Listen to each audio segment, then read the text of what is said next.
ফইন্নির পুত বেড়ার ঘরে থাকতো, ফইন্নির পুত পাকা বাড়ি বানায় ফেলছে।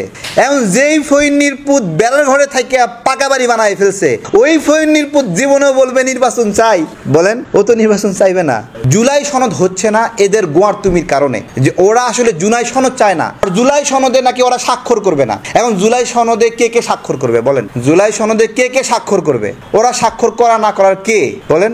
জুলাই সনদকে কয়টা স্বাক্ষর দিয়ে আপনি টিকাইতে পারবেন? হ্যাঁ, আপনারা যে পরিমাণ লুটপাট করতেছেন, এমনিতেই শেখ হাসিনা দৌড়াই চলে আসবে এখানে, তাই না? তাহলে এই লুটপাট বন্ধ করেন, জুলাই সনদের প্রয়োজন হবে না। জুলাই সনদের বিষয়ে আমরা স্পষ্ট করে বলছি, জুলাই আমাদের পক্ষ থেকে আমরা বলতেছি যে জুলাই সনদে নাকি এই যত সংস্কারের আলোচনা হলো, ঠিক আছে, এই সংস্কারের আলোচনায় নাকি জুলাই সনদ। আমি কই হাই রে হাই, দেশের মানুষ জানে না এটা। ওরা হবে যে এরা এত গোয়ার কেন, বিএনপি এত খারাপ কেন, জুলাই সনদ দিতে সমস্যা কি?